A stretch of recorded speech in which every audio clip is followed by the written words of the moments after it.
A lot of people say, why can't people live in peace and harmony? That's sort of simple. How do you do that?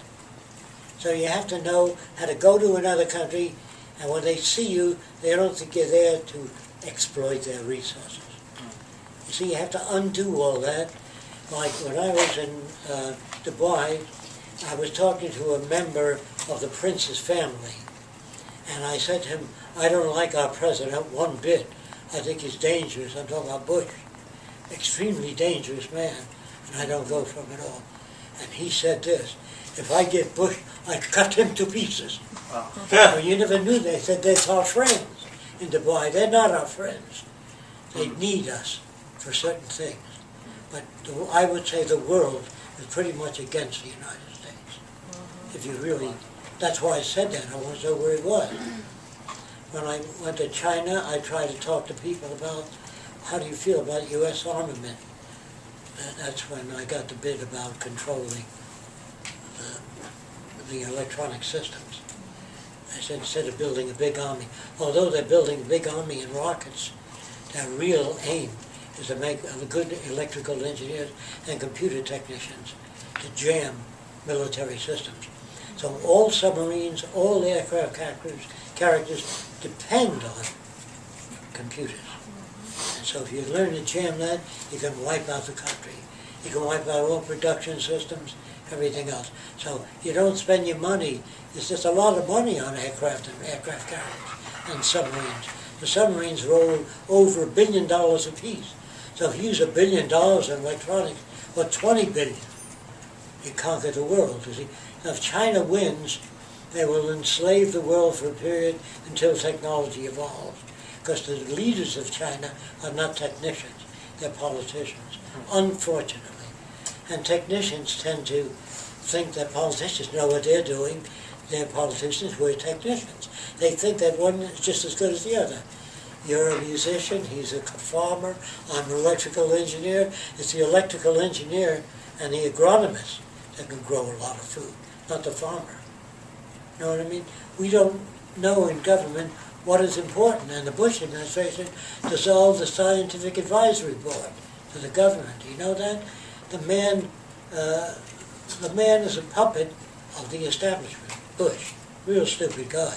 But Cheney is not very bright either. All these people are very dangerous. But there's nothing I can say except the system has to fall, and they will push anything liberal out and make up any stories. I could say he's a child molester. Get that rumor out there. If you get the rumor out there, it'll discredit you, whether you did it or not. Do you understand? Spread false rumors, and that'll come with the Venus Project. It isn't important enough yet, not that well fortified yet, for the rumors to start out. That's what Alex Jones is trying to do. What's that? Alex Jones. That guy's so stupid. Alex Jones? Yeah. Alex Jones. Yeah, he's He's a moron. Make up all kinds of stuff. Oh yeah, he said the Luciferian I never heard that. He asked me to be on the show, Right after and I PJ was refused on. him. That was a joke. Did you see that? Oh, it was When completely Peter was on? ridiculous. He acted like a child the whole Oh time. yeah. What did he say? He acted like He a just threw a tantrum and was just attacking Peter Joseph and oh, you're bubble-headed, intelligent, blah blah He blah. wouldn't even listen. He was jumping around. He said like it was an a idiot. satanic theosophical cult. A cult? Yeah. Venus is the morning.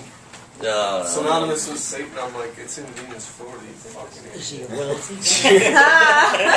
He does a lot of outrageous conspiracy theory type things. He makes Really money out of crazy things.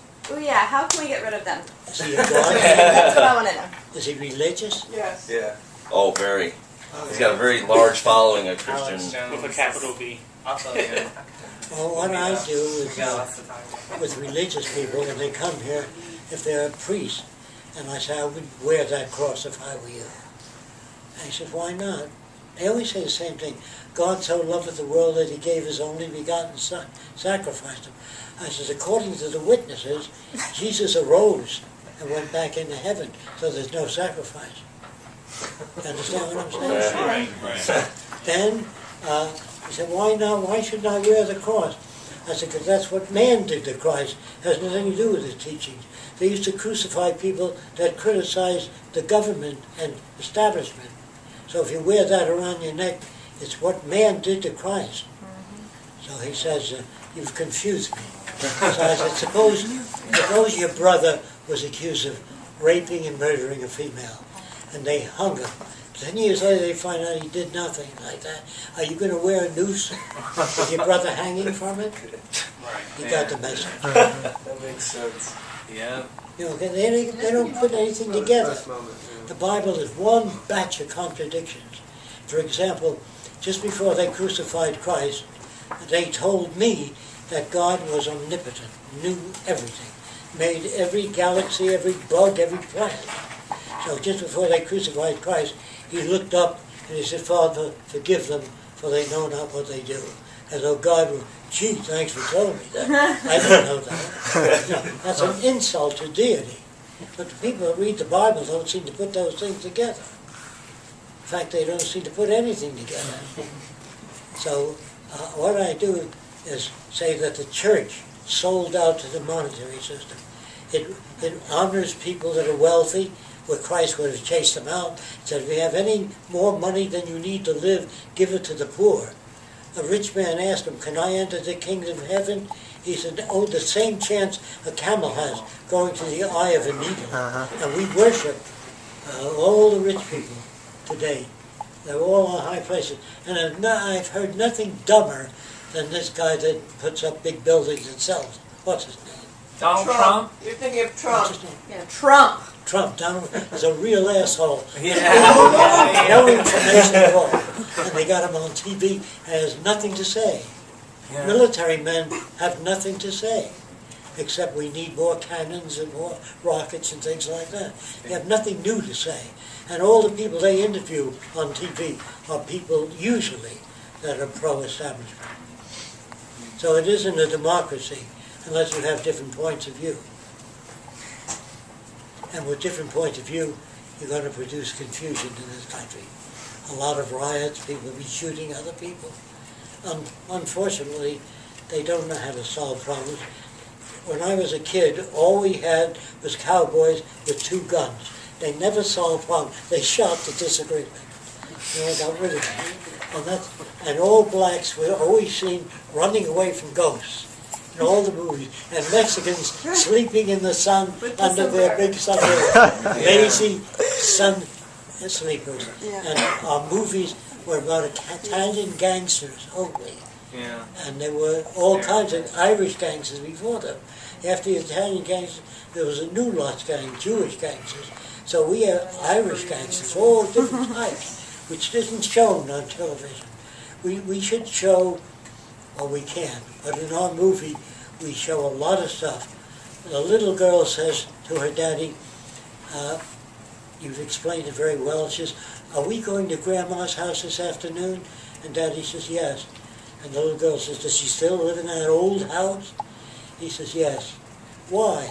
Well, maybe she has pleasant associations with it. And Grandma's house is one of those cable suspended things. Oh, beautiful, off the precipice. You know, fantastic architecture. But let's just get the audience. Hey, she's old-fashioned. She doesn't update her house every 5 years like everyone else does. See, so it's not a fixed society. So the kid looks at the house as old-fashioned. But the audience will look at it as light years ahead. And we show a lot of stuff in the home of the future. We show how all energy conserved, how buildings have no termites, no dust, because the air pressure in the building is just a little higher than outside, so no dust ever comes in. And then we show electrostatic air filters in the building that take out, so you don't have to cover your mouth when you sneeze, and most diseases will be taken care of differently. We already do that in operating rooms. There's no reason we can't do them everywhere. You know why we don't.